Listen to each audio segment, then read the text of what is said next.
असे नेते संदीप देशपांडे बोलतात, थेट जाऊयात. असा उल्लेख करतो तो कोण साहेब मला माहीत नाही, पण त्याची चौकशी करायला लागेल की उनको 25% देना पडता है, असाही उल्लेख आपल्याला तो करताना आढळतो. मला असं वाटतं ही सगळी परिस्थिती बघितली तर एक अधिकारी करप्ट आहे, 2 अधिकारी करप्ट आहे, 3 अधिकारी करप्ट आहे असा विषय नाही आहे. पूर्ण जी सिस्टीम तयार झालेली आहे या विभागामध्ये ही अख्खी सिस्टीम करप्ट झालेली आहे. म्हातारी मेल्याचं दुःख नाही, पण काळ चुकवतोय. त्यामुळे मला असं वाटतं की याच्यामध्ये काही व्हिडिओ, माझ्याकडे तर असंख्य व्हिडिओ आलेले आहेत, अनेक लोकांनी दिलेले आहेत. व्हिडिओ टाकून कोणाची बदनामी करणं हा उद्देश नाही, पण सिस्टीममध्ये पारदर्शकता आली पाहिजे ही आमची याच्यामध्ये प्रमुख मागणी आहे. जर खालपास आपण अगदी व्हिडिओचा शेवट बघितला, त्या व्हिडिओचा शेवट, तर तो जाता जाता एक तो बाहेर बसलेला पिऊन त्याला विचारतो, क्या साहब दिवाळी नाही दिया आहे बरं. म्हणजे पिऊनपासनं ते वरपर्यंत कशा पद्धतीने ती सिस्टीम कोलॅप्स झालेली आहे. बरं, तो अधिकारी आपल्याला बोलताना दिसतो कि ये 11 लाख का, ये 14 लाख का, ये इसका टोटल 48 लाख का मैं तुमको काम देगा, 60 लाख का मैं पहले का, तो 1 करोड़ 20 लाख का तुम्हारा काम हो जाएगा. मला असं वाटतं अधिकारी कुठल्या कॉन्फिडन्सनी हे सांगतो त्याला, त्या कंत्राटदाराला, की तुला मी 1,20,00,000 काम देईन. याचा अर्थ अधिकाऱ्याची मनमानी चालते का तिथे, की कोणाला काम द्यायचं कोणाला नाही द्यायचं हे फक्त अधिकारी आणि त्यांना मिळणाऱ्या कमिशनवर ठरतं का, की कामाची गुणवत्ता असायला पाहिजे, त्याच्यामध्ये टेंडर प्रोसेस ही पारदर्शकपणे होते का टेंडर प्रोसेस न करताच ही कामं वाटली जात आहेत. म्हणजे आपण बघतो तो कॉन्फिडेंटली सांगतो आणि वरती तो त्याला सांगतो की अभी मेरा प्रमोशन आहे, ती प्रमोशनच्या वेळेला जो मला जास्ती मदत करेल, म्हणजे त्याला प्रमोशनला कोणाला पैसे द्यायचे, त्यावेळेला जो जास्ती मला मदत करेल त्याला मी पुढची कामं देईन. इतकी सिस्टीम करप्ट झाली आहे, कोणाचा कोणावर अंकुशच उरलेला नाहीये, कुठलीच पारदर्शकता या विभागात नाहीये. याची नुसती थातूर मातूर चौकशी करून यातनं साध्य काहीही होणार नाहीये. 1-2 अधिकाऱ्यांना सस्पेंड करून यातनं काही याच्यातनं निष्कर्ष किंवा निष्पन्न होणार नाहीये. आमची मागणी ही आहे की ही पूर्ण सिस्टीम कशा पद्धतीने पारदर्शक होईल याचा विचार माननीय मंत्री महोदयांनी केला पाहिजे.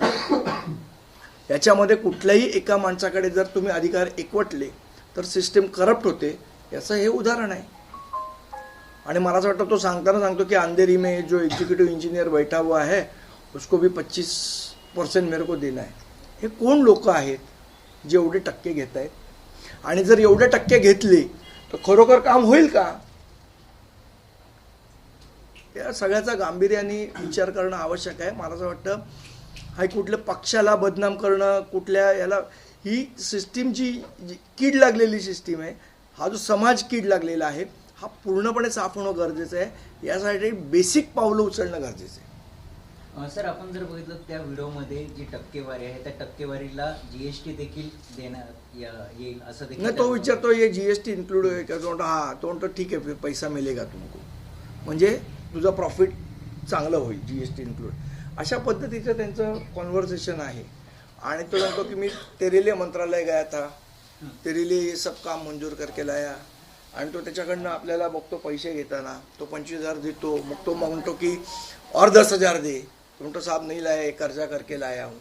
आता अतिशय म्हणजे ह्या पद्धतीचं कॉन्व्हर्सेशन जर एखाद्या सरकारी कार्यालयात होत असेल आणि इतक्या खुल्या पद्धतीने होत असेल तर आपलं लाचलुचपत प्रतिबंध खातं हे काय करतंय, हे या गोष्टी बघतंय का, बघत असेल तर काही कारवाई करणार आहे का, नुसती खात्यामध्ये चौकशी करून काय करणार आहे. मला असं वाटतं PWDनी या सगळ्या अधिकाऱ्यांच्या विरोधात FIR लॉन्च केला पाहिजे अँटी करप्शन ब्युरोकडे, आणि अँटी करप्शन ब्युरोच्या माध्यमातून याची चौकशी झाली पाहिजे. खात्यांतर्गत चौकशी करून काय आहे, वरपासलं खालपर्यंत सगळेच करप्ट आहे, कोण कोणाची चौकशी करणार. आपण जर त्या व्हिडिओमध्ये बघितलं, अजूनही माझ्याकडे बरेच व्हिडिओ आहेत, पुराव्या सकट सांगतोय मी, याच्यामध्ये काय फक्त हे अधिकारी नाही, ह्याच्या वरचेही लोक इन्व्हॉल्ड आहेत. त्यामुळे कोण कोणाची चौकशी करणार. वरच्या खालच्यांची चौकशी करणार तर वरची इन्वॉल्ड आहे. त्यामुळे याची चौकशी अँटी करप्शन ब्युरोमार्फत एका न्यूट्रल संस्थेने करणं आवश्यक आहे. आणि आम्हाला जर सांगतील तर आम्ही आमच्याकडचे सगळे पुरावे त्यांना द्यायला तयार आहोत. अगदी काही कागदपत्र पुरावे आहेत तेही आम्ही द्यायला तयार आहोत. आता काल मला एकाने सांगितलं की ते रवींद्र नाट्य मंदिरला पु ल देशपांडे सभागृहाचं काम आहे. 4 वर्षापूर्वी टॉयलेट बनले, आज खराब झाले. आता पुन्हा काहीतरी टॉयलेटचं 50 लाखाचं टेंडर काढतं. ही काय सिस्टीम आहे? केलेली कामं वारंवार 30 कामं करायची आणि त्याच्यातच पैसे खायचे. नुसती बिलं टाकायची आणि पैसे घ्यायचे. मला वाटतं अतिशय गंभीर प्रकार आहे. तर तुम्ही हा सगळा घोटाळा समोर आणलेला आहे, तुम्ही काही लेखी तक्रार किंवा असे काही देणार आहात? नाही, आम्ही वेळ मागतोय PWD मिनिस्टर साहेबांकडे, सन्माननीय शिवेंद्रराजे भोसले साहेबांकडे आम्ही वेळ मागतोय. त्यांनी वेळ दिली तर निश्चितपणे या गोष्टी आम्ही त्यांच्यासमोर मांडू. आणि ह्याच प्रकरणात मंत्र्यांकडून आता प्रतिक्रिया येतात की संदीप देशपांडेने जो व्हिडिओ शेअर केला त्याची चौकशी नक्कीच होईल. नाही, चौकशी तर केलीच पाहिजे, पण आमचं म्हणणं आहे की नुसते त्या 2-3 अधिकाऱ्यांचे ज्यांचे व्हिडिओ आहेत त्यांची चौकशी न करता पूर्ण सिस्टीम कशी पारदर्शक होईल या संदर्भातली उपाययोजना केली पाहिजे ना. ठीक आहे, ज्यांचे व्हिडिओ आले त्यांच्यावर कारवाई होईल, पण त्यामुळे सिस्टीम बदलणार आहे का? हे करप्शन थांबणार आहे का? ह्याला कुठेतरी आळा घालण्यासाठी सिस्टीम पारदर्शक होणं आवश्यक आहे आणि आमचा प्रयत्न तो आहे या सगळ्या माध्यमातून. तर अधिकारी असतील, नेते असतील, यांचे भ्रष्टाचाराचे व्हिडिओ, ब्रोकर्सचे व्हिडिओ समोर येत असतात. मध्यंतरी संजय शिरसाट यांचा पण व्हिडिओ आलेला, काल तुम्ही देखील व्हिडिओ काढले, काल महेंद्र दळवीचा व्हिडिओ आला, मात्र कारवाई कुठच्याच प्रकरणात होत नाहीये. दुर्दैव आहे. मला असं वाटतं सरकारने याचा गांभीर्याने विचार केला पाहिजे आणि संवेदनशील असलं पाहिजे अशा विषयांवर. लोक बघतायत. काय झालं, सरकारला पण असं वाटतं की लोकांना काय, आपण निवडणूक आली की कुठल्या तरी योजनेच्या नावाखाली पैसे त्यांच्या अकाउंटला जमा करू आणि मतं घेऊ. त्यामुळे सरकारही निर्डवलेलं आहे. हे जे खातं आहे ते विशेष म्हणजे रस्ते देखील बांधकाम. आता आपण पाहतो की मुंबईचे रस्ते गेल्या अनेक वर्षांपासून खराब आहेत, रस्त्यांमध्ये देखील भ्रष्टाचार सुरू आहे.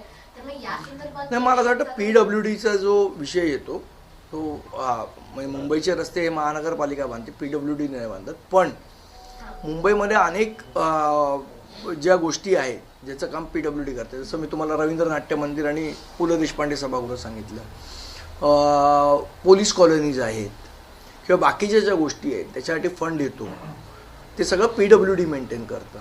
ह्या आमचा इथला शिवाजी पार्कचा पुतळा आहे तो PWD मेंटेन करतो. तुम्हाला आठवण असेल तर याच्या आधी हाच एक्झिक्युटिव्ह इंजिनियर होता धात्रक, मला असं वाटतं.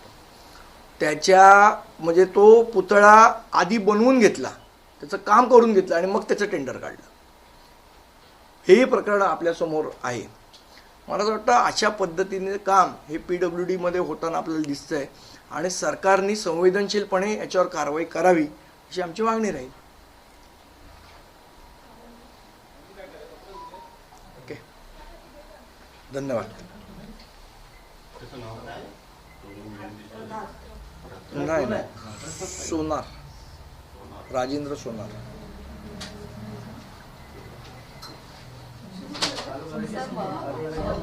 निवडणूक आयोगाने 5 दिवस राजेंद्र हा तर निवडणूक आयोगाने रोल ठेवा. तर टेंडर प्रक्रिया पारदर्शकपणे होत नाहीये, बांधकाम विभागात कोणतीही पारदर्शकता नाहीये असं संदीप देशपांडेंनी म्हटलंय. आणखी एक व्हिडिओ त्यांनी दाखवलेला आहे या प्रकरणातला आणि या खात्यात प्रचंड भ्रष्टाचार आहे असं त्यांनी म्हटलेलं आहे.